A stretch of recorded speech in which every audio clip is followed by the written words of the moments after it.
Maria Isabela never knew a life other than one in the shadows, an existence painted in the faded colors of Ciudad Perdida, a border town that devoured souls with the same ferocity as the surrounding desert swallowed the daylight.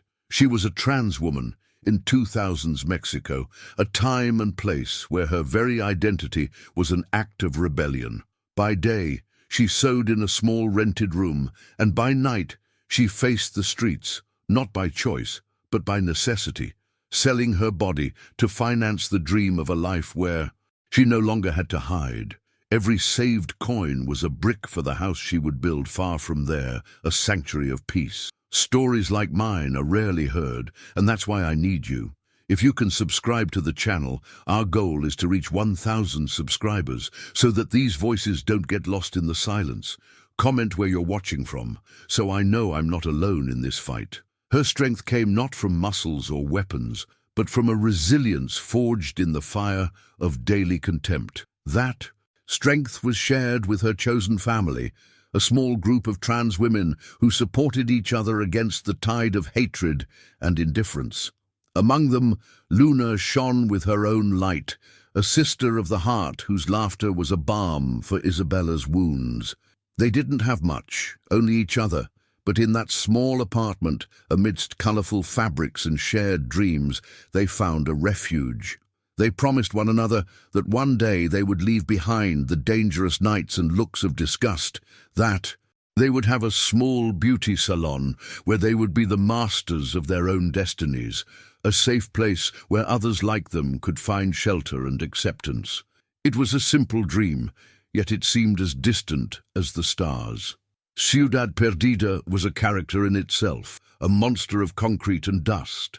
Its dark alleys, lit by neon lights that flickered like dying hearts, were veins through which crime and corruption flowed. The air was heavy with the smell of cheap fried food, sewage, and the palpable fear that clung to the walls. For Isabela and her sisters, the city was a hostile labyrinth. Every corner hid a potential danger. Every distant siren was a reminder of their vulnerability. The police, rather than protectors, were just another gear in the machine of oppression, their officers often more dangerous than the criminals themselves. Navigating this world required a sixth sense for danger, an ability to become invisible at will, to read the intentions in strangers' eyes before they could turn into violence. Behind the hardened facade she presented to the world, Isabela kept a heart that still bled for kindness. She cared for the younger ones, teaching them how to protect themselves, how to mend their clothes and their wounded souls. In moments of quiet, when the city finally seemed to fall asleep, she allowed herself to dream. She read old books, imagining herself in places where the sea was blue and people smiled without hidden agendas. Her duality was her greatest burden and her greatest strength, the woman who faced the night with tooth and nail, and the dreamer who, in secret, still believed in goodness. This internal conflict kept her human, a lit candle against the biting wind of despair that blew incessantly through the streets of Ciudad Perdida, threatening to extinguish the last trace of who she was. The shadow that loomed over all others in her neighborhood had a name: El Carnicero. He was the sadistic leader of a local gang, a man whose cruelty was legendary and whose misogyny and transphobia were the foundation of his power. He and his men saw women like Isabela and her family not as people, but as disposable objects, easy targets for their brutality. The fear he inspired was a toxic fog that seeped into every corner, poisoning the little security they managed to build. Isabela knew well the danger he represented. She had seen the results of his violence on the bodies and spirits of other women. Avoiding him was a rule of survival, a constant game of hide-and-seek on a board where the pieces were their own lives. On a particularly cold night, Isabela and Luna sat on the roof of their building, sharing a cigarette and looking at the polluted sky that barely let the stars show. Luna spoke excitedly about the name they would give their future salon, Mariposas de Acero, steel butterflies, symbolizing their beauty and their strength. "We'll be like them, Isa," Luna said, her eyes shining brighter than any city light. "Fragile, but able to fly against any wind." In that moment, under the uncertain glow of the moon, hope seemed tangible. Isabela felt a warmth in her chest, a rare feeling of peace. She held Luna's hand and promised they would make it happen, that they would get out of that hell together. It was a moment of pure connection, a snapshot of happiness that would be etched in her memory as the sweetest and most painful of recollections. The fragility of that peace was exposed just a few days later. One of the younger girls, new to the city, was brutally beaten by clients, and upon trying to seek help at the police station, was met with laughter and humiliation. The officers accused her of provoking it, of asking for it, with the way she dressed and existed.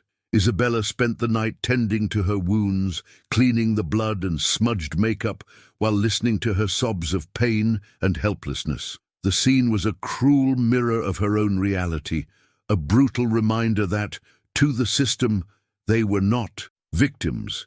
They were the crime itself. The anger she felt at that moment was cold and heavy, a stone forming in her stomach. She realized with terrifying clarity that there was no one to protect them. They were alone. Still, hope is a stubborn creature. The following week, Isabela landed a sewing job for a debutante's party, a big job that paid more than she made in a month on the streets. With the money in her hand, she bought a cake and ran home, her heart light for the first time in a long while. It was a step, a small but real step toward the dream. As she entered the apartment, she called for Luna, imagining the joy on her face when she saw the cake and the money. The vision of a better future, fueled by that small success, made her smile. She was ready to celebrate life, to cling to that spark of possibility, but the silence that greeted her was the harbinger of a darkness that was about to completely swallow her world. Isabela's joy dissolved like smoke the moment she found the apartment empty. Luna was never late, not without a word. A chill ran down her spine, a dark premonition that ignored logic and spoke directly to fear. She left the uneaten cake on the table and went out into the devouring night, her heart hammering against her ribs. Her path led her through decaying bars and dimly lit corners, places where danger was the common currency. Every face that shook its head in denial tightened the knot in her throat.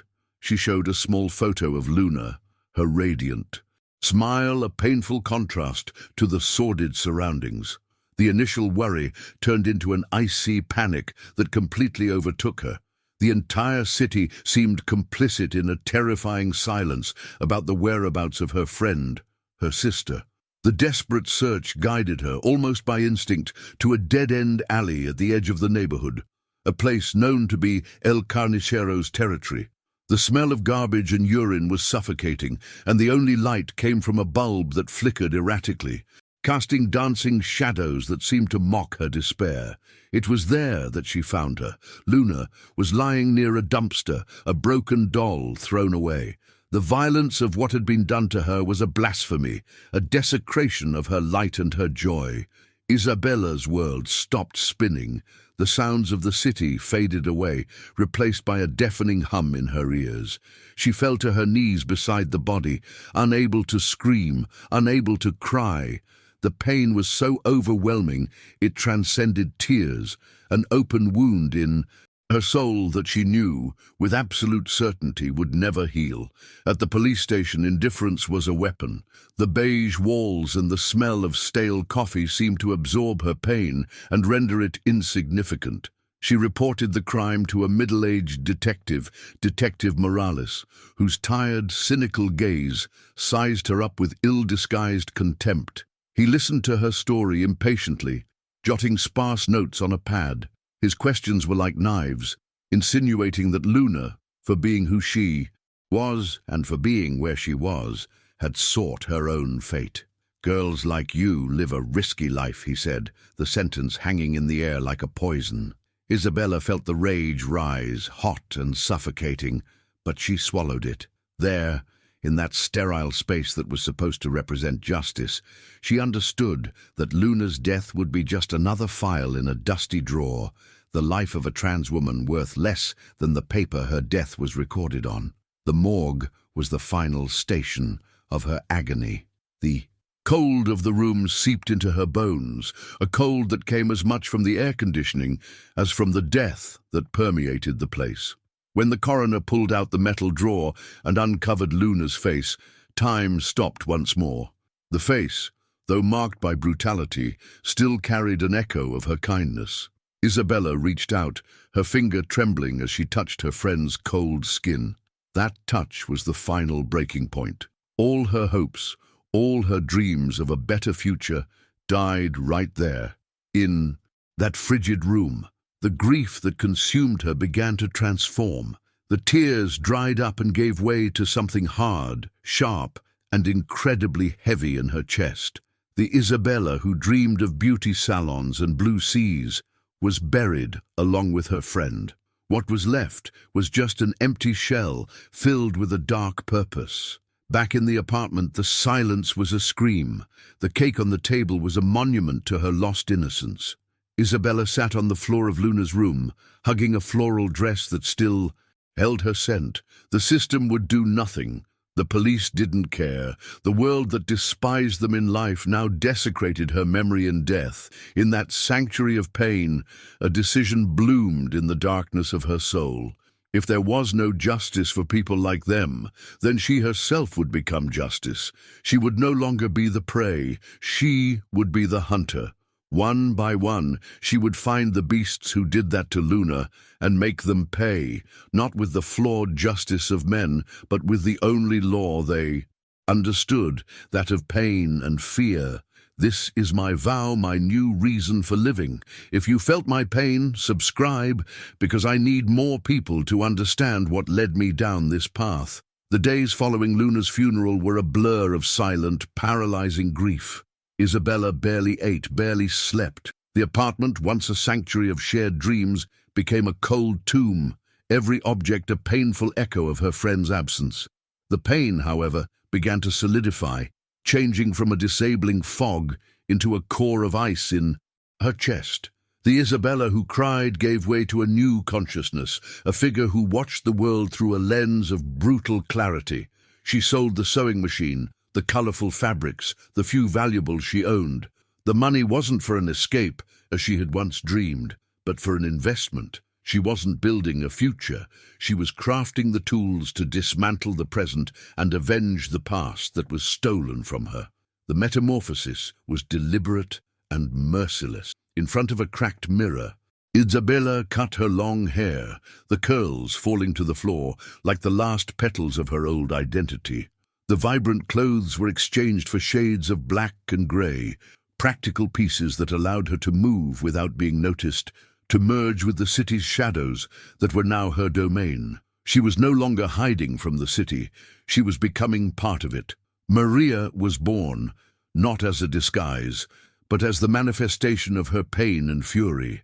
Maria did not dream, did not hope. Maria watched, planned, and prepared. She spent her nights mapping the movements of El Carnicero's men, her former anxiety replaced by a predatory patience, learning their routines, their weaknesses, their vices, with terrifying dedication.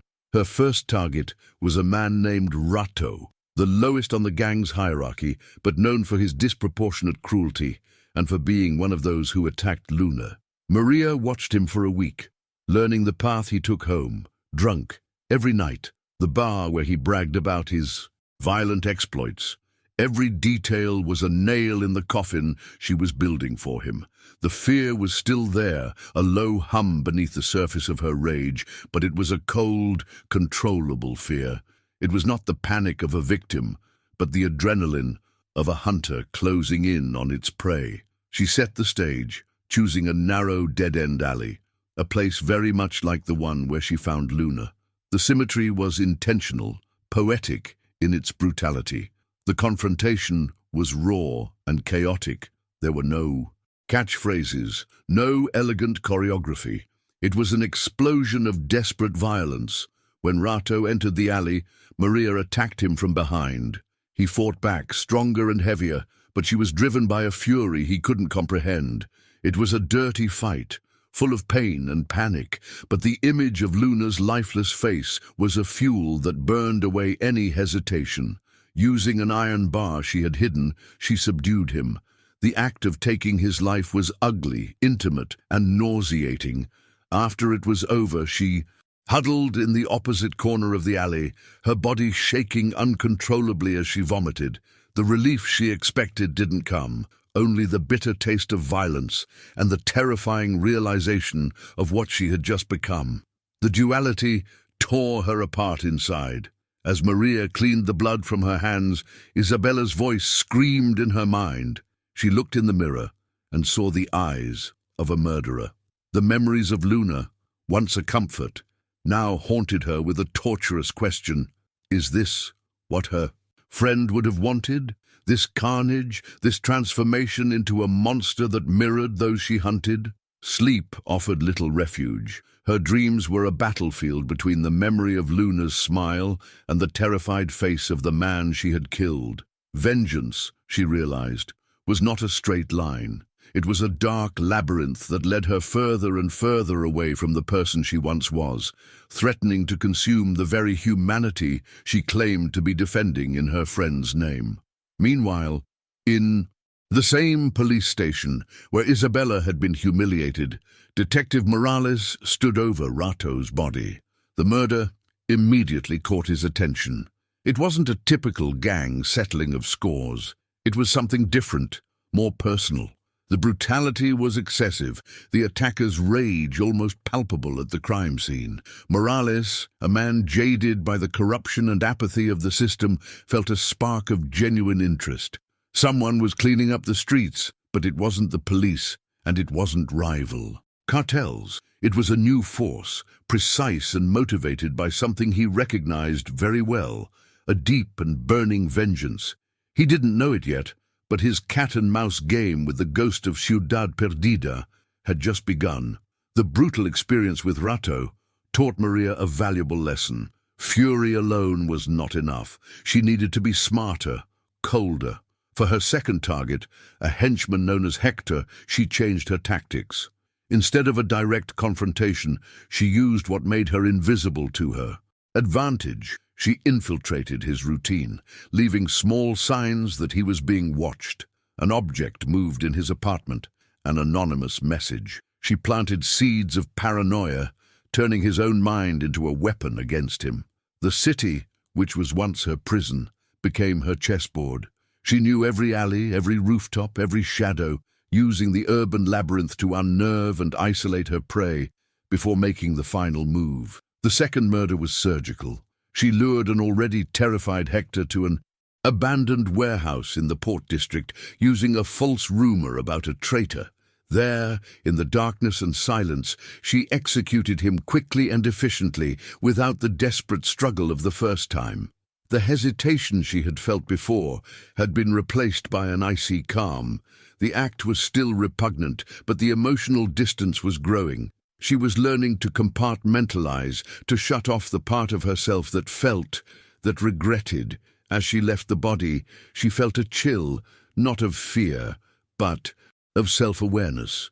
With every step on her path of vengeance, she became more adept in the darkness, a more lethal predator, and consequently more distant from the woman Luna had loved. With 2 deaths in quick succession, the legend began to take shape. In the bars and alleys, whispers spread of a vengeful spirit, an angel of death who hunted the worst men in the city. They called her Maria, a common name that became a symbol of dread for criminals and a spark of dark hope for the oppressed. The story of a ghost who punished the untouchable resonated deeply in a community hungry for any form of justice. For the trans women of the city, the legend was both a balm and a warning. They didn't know who was behind the acts, but they felt a change in the air. The predators now looked over their shoulders, afraid of becoming prey in the dark of night. On a night of emotional exhaustion, feeling the weight of her actions crushing her soul, Maria sought refuge in the only place that promised silence, an old neighborhood church. She didn't go to pray or confess, but simply to sit in the penumbra and breathe. It was there she met Father Antonio, the local priest. He was an elderly man with eyes that seemed to have seen all the world's pain without losing compassion. He approached her not with words of salvation, but with a simple gesture of humanity, offering her a glass of water. He didn't ask for her name or her story, but in his gaze, Maria felt something she hadn't experienced in a long time, being seen not as a monster or a victim, but simply as a soul in suffering. The meeting with Father Antonio became a ritual. Weekly, she would return to the church, sitting in the back pew, and he would sit at a respectful distance. He never pressured her to speak, but his silent presence was an invitation. One day the words came. She didn't confess her crimes, but she spoke of her pain, her loss, the darkness that was consuming her. The priest listened, his face a mask of empathy. He offered neither absolution nor condemnation. Instead, he spoke of the nature of the human soul, of how even in the darkest of acts, a spark of light can remain. Their conversations became an anchor for Isabela, the part of her that was still fighting not to drown in Maria's ocean of fury. Meanwhile, Detective Morales' investigation was progressing. He connected the deaths of Rato and Hector, confirming both were trusted men of El Carnicero. The pattern was clear. Someone was dismantling the gang from the inside out, from the bottom up. Morales began to build a profile of the killer, methodical, intelligent, and with a deep knowledge of Ciudad Perdida's underworld. He dismissed the theory of a gang war. The precision and personal nature of the attacks suggested something different.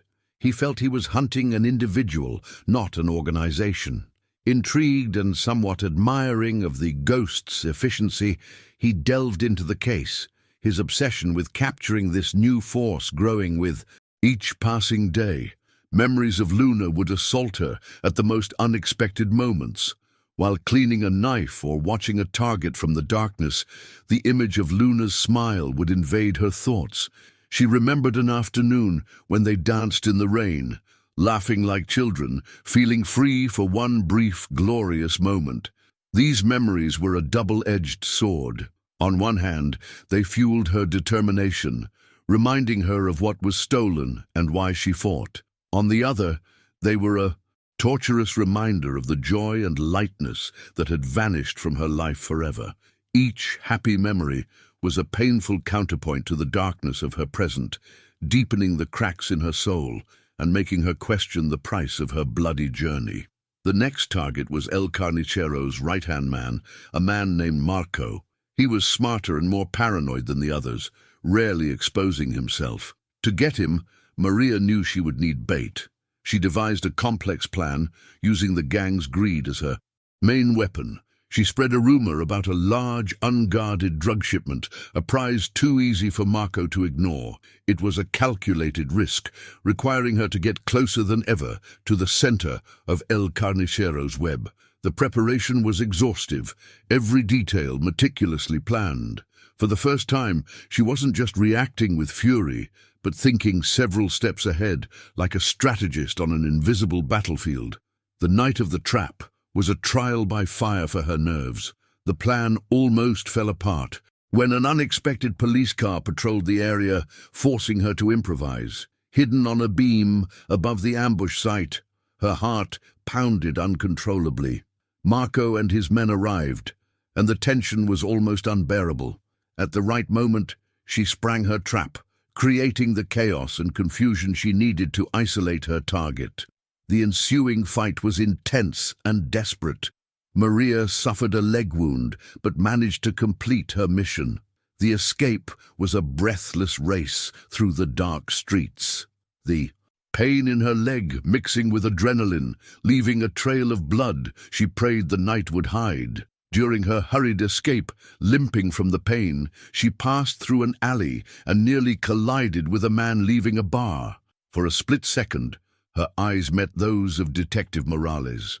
Neither of them fully registered who the other was, But the moment was charged with a strange electricity. Morales felt a shiver, his intuition telling him that this fleeting figure in the shadows was important. Maria, for her part, felt the instinctive danger of being near a cop. She disappeared into the darkness before he could react, but the chance encounter had narrowed the net. Morales now had an impression, a ghostly image to add to his profile. He was closer than ever to his quarry. The death of Marco, his most trusted lieutenant, plunged El Carnicero into a state of rabid paranoia. The idea that a rival was hunting his men consumed him. He trusted fewer and fewer people, and his cruelty intensified, taking out his fury on his own subordinates and anyone who crossed his path. He couldn't conceive that the threat could come from a place he considered irrelevant, from the margins of society he so despised. His arrogance was his blind spot, a weakness Maria was exploiting with lethal precision. While he searched for enemy armies and traitors in his ranks, the real danger approached silently, coming from the shadows he never deigned to look at. Maria's journey was taking its toll. Physically, she was exhausted, her body covered in bruises and the leg wound infected. Emotionally, she was a wasteland. The rage that had driven her at the beginning had become a low, constant fire, but one that consumed everything inside, leaving only ashes. The isolation was absolute. She could share her burden with no one. The nights were the worst, when the silence was filled with the faces of her victims and the memory of Luna. She would look at her reflection and see a stranger, a hardened shell, whose eyes carried the weight of sins she never imagined committing. The strength she had gained on the streets was proportional to the humanity she was losing in her soul. There was a moment when the darkness almost defeated her completely. Wounded and feverish, she dragged herself to Father Antonio's church, collapsing in a pew. She confessed not her crimes, but her weariness, her desire to give it all up. "I'm becoming the thing I swore to destroy," she whispered, her voice choked. The priest tended to her wound, his gentle gestures a shocking contrast to the violence of her life. He didn't judge her. He only said, "The hardest battle is not against the monsters out there, my child, but against the ones we feed inside. Isabela is still in there. Don't let her die." His words were a breath of life in her devastated soul. Sometimes the simple fact that someone believes there's still something worth saving is the only thing that keeps us from giving up. If you've ever felt that way, on the edge of the abyss, know that you are not alone. Your subscription gives me the strength to keep telling these stories.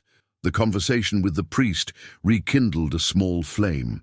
The next day, she went to the cemetery and stood before Luna's simple headstone. The name carved in the cold stone was a reminder of everything.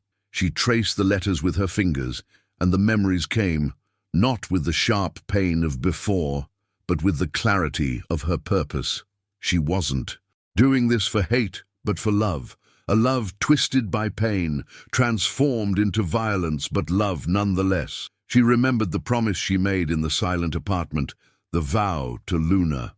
No, she couldn't stop now, not while El Carnicero still breathed the same air that her friend no longer could.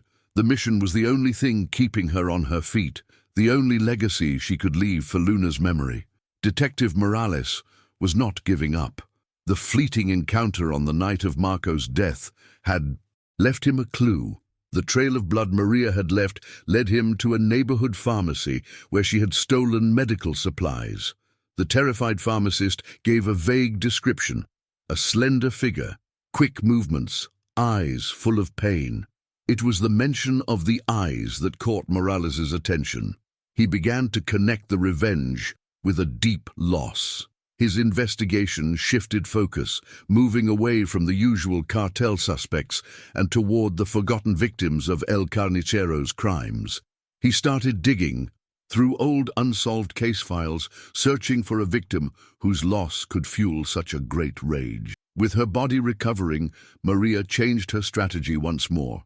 Instead of attacking the men, she decided to attack what gave El Carnicero power, his money and his reputation. She became a saboteur, Using her knowledge of the streets, she intercepted small drug shipments, set fire to one of his warehouses, and exposed one of his money-laundering schemes to a low-level journalist. Her attacks were, like pinpricks, undermining El Carnicero's authority, making him look weak and incompetent in the eyes of his own men and his superiors. The legend of Maria grew, not just as an assassin, but as a disruptive force that was destabilizing the entire criminal balance of Ciudad Perdida. The marginalized community felt the change. El Carnicero's men, once arrogant lords of the streets, now walked in groups, scared, less prone to harass and extort. There was a sense of relief, of a perverse justice being served. The trans women, in particular, felt a dark pride. Though they didn't know the identity of their avenger, they saw her as one of them, a violent response to a lifetime of violence suffered. Maria's actions, born of a personal tragedy, were having a community-wide impact. This further complicated her self-perception. How could she be a monster if her actions were protecting the innocent and bringing a peace that the law could never offer? On her last visit to the church, before the final confrontation, the atmosphere was heavy. Father Antonio looked at her with a deep sadness. "And after the last name is crossed off your list, what will be left of you, child?" he asked softly. "Vengeance is a fire that consumes the vessel that holds it. When he is gone, you will have to live with the ashes." Maria had no answer. The question echoed in the emptiness of her soul. She had focused so much on the path that she had never thought about the destination, about what would happen. The day after her victory, the possibility of a future, of any kind of life after revenge, was a concept so foreign and distant that she couldn't even imagine it. With El Carnicero's empire in ruins and his men dead or deserting, he was finally vulnerable. Isolated, furious, and humiliated, he was a caged animal. Maria knew it was time. She sent him an anonymous message, a single sentence that would make him go anywhere. "I know what you did to Luna."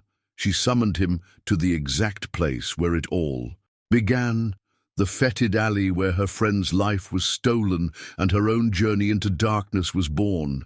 It was there that the circle would close. She wasn't just planning to kill him. She was orchestrating a final act of poetic justice, forcing him to confront his sin on the same desecrated ground. Everything was set for the climax. The rain began to fall, thin and cold, turning the alley into a dark mirror that reflected the sickly lights of the city. It was the same rain from the night Luna and died. Maria waited in the shadows, perfectly still, a gargoyle of vengeance perched amidst the trash and decay. Each drop of rain was like the tick of a clock, marking the final seconds of a life and the culmination of her own descent into hell. She felt no fear, only an empty calm, the quiet that precedes the final storm. The alley, once a place of unbearable trauma, had been transformed by her into a killing field. Every shadow, every loose object was a potential weapon. She wasn't just waiting in a place. She was the place itself, her pain fused with every damp brick and every dirty puddle. El Carnicero arrived like thunder, rage twisting his features into a mask of pure brutality. He was not alone. Two of his most loyal men flanked him, guns drawn, scanning the alley with nervous glances. "Maria!" he roared, and the name echoed, a challenge thrown into the darkness. "Come out, ghost! Come face a real man!" He laughed, a harsh, cruel sound that tore through the air. He began to mock Luna, using vile words to profane her memory, trying to lure Maria into a trap of blind fury. But the woman who listened to him was no longer driven by rage alone. The fire of her pain had been forged into a cold, sharp steel. She heard his taunts not as insults, but as the final confirmation that he was a plague that needed to be eradicated. The darkness was her ally. With a swift movement, she threw a piece of metal at a pile of cans at the far end of the alley. The sound made the bodyguards react instinctively, turning toward the distraction for a split second. It was enough. Maria descended from her perch, a silent blur in the rain. The first man fell with a quick, precise blow to the throat without making a sound. The second one turned, his eyes wide with panic, but too late. She disarmed him with brutal efficiency, the fight ending in seconds. She was no longer the desperate woman who fought Rato. She had become a predator, her movements fluid and lethal, every action stripped of hesitation. Now only he remained. El Carnicero watched her from the other end of the alley, the mocking smile finally vanishing from his face. It was at that exact moment that a third figure appeared at the alley's entrance, silhouetted against the streetlights. Detective Morales. His gun was raised, the rain running down his tired face. "Police! Drop the weapon!" he shouted, his voice resonating with the authority Maria had learned to despise. The standoff was set. The Avenger, the monster, and the law, trapped in a deadly triangle. The smell of gunpowder and rain hung in the air. El Carnicero saw his opportunity, raising his hands in a gesture of false surrender. "Thank God, officer! This crazy woman tried to kill me!" he yelled, trying to paint himself as the victim. The system, the force that had always failed her, had arrived at the worst possible moment to try and steal her justice. The real confrontation was no longer one of fists, but of wills. Morales was torn. He saw the truth in both their eyes, the pure evil in El Carnicero and the broken pain in Maria. "Let the law handle this," Morales said, his words sounding hollow and hypocritical in the alley where the law had never set foot to protect anyone. For Maria, the choice was absolute. Leaving El Carnicero in the hands of Morales's corrupt system would mean the denial of her promise, the nullification of her entire journey. It would be letting Luna die a second time. In her mind, Isabela's voice fought one last desperate battle with Maria's will, but as she looked at the sneering face of the man who destroyed her world, she knew there was no turning back. Isabela was dead. Her name was Luna, Maria said, her voice low and steady, not to Morales or El Carnicero, but to the alley itself, to the memory that haunted it. And she called us steel butterflies. With that final declaration, she lunged forward, completely ignoring the detective and his gun. It was the decisive action, the fulfillment of her vow, an act of faith in her own justice. The final fight against El Carnicero was savage and visceral. There was no technique, only the collision of two hatreds. They rolled in the mud and filthy water, a macabre dance of violence. Maria was weaker, but her will was unbreakable. She struck him repeatedly, not just with her fists, but with the full weight of her pain, exorcising her agony with every impact until he lay motionless beneath her. As El Carnicero lay on the ground, defeated and gasping, Morales stepped forward, ready to intervene and arrest her. But Maria's eyes met his, and in her gaze was a resolution that paralyzed him. The decision was hers, and always had been. In one final, quick and unceremonious move, she broke his neck. The dry snap echoed through the alley, a brutal end to her saga of vengeance. The body went limp. The rain continued to fall, washing away the blood and the filth. For a long moment, there was absolute silence. The fury that drove her, the storm that had raged inside her, finally dissipated, leaving behind a vast and desolate void. She rose slowly, her body aching, her soul in tatters, and faced the detective. The hunt was over. In the quiet that followed the final act, Maria and Detective Morales faced each other in the ceaseless rain. The chasm between law and justice had never seemed so wide. Morales looked at El Carnicero's body, then at the exhausted, broken figure before him. He saw the long, bloody trail that had led her here, a trail paved by the ineptitude and corruption of his own system. In a gesture that surprised them both, he slowly lowered his gun. "You have 5 minutes," he said, his voice hoarse. "After that, I call for backup, and I find one body. Only one." It wasn't forgiveness, nor was it approval. It was the cynical acknowledgement of a tired man that on that night, amidst all the brutality, a twisted and terrible form of justice had been served, one he could never deliver. Maria, did not thank him, nor did she even nod. She simply turned and walked out of the alley, not like a fugitive, but like a spectre retreating to her realm. Each step took her further from the epicenter of her pain, but no closer to peace. She dissolved into the labyrinthine streets of Ciudad Perdida, the shadows welcoming her like an old friend.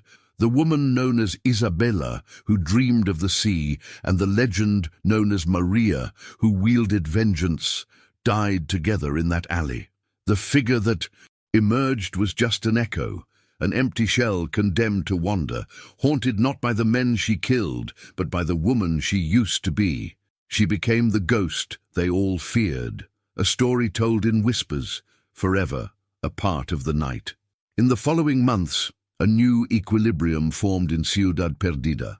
The death of El Carnicero left a power vacuum that initially sparked more violence, but his legend served as a deterrent. The story of Maria, the avenger from the shadows who hunted predators, became a cautionary myth. For the community of trans women, the change was real. They walked with a little less fear, their heads held a little higher. Maria's brutality had bought them a peace that society denied them. They lost Isabela to the darkness, but her vengeance became an invisible shield that protected them. Justice, in the end, was not about punishing evil, but about creating safety for those who were left behind, a bittersweet legacy written in blood. Far away, in a coastal city where the sound of the waves should be soothing, a nameless woman sits at a cafe and watches the blue sea that Isabela had so dreamed of seeing. But there is no joy in her eyes, only an infinite melancholy.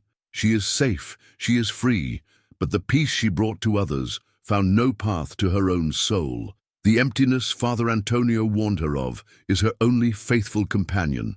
She fulfilled her promise, avenged Luna, and broke the cycle of violence that had victimized her.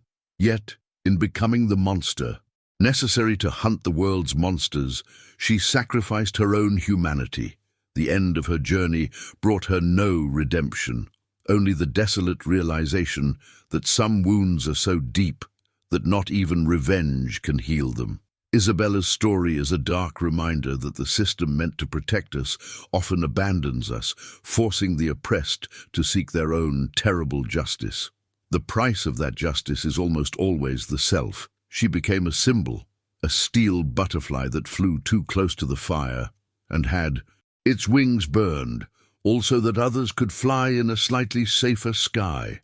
Telling stories like this is a duty. It's giving a voice to the silenced. I am immensely grateful to every one of you who followed this journey to the end.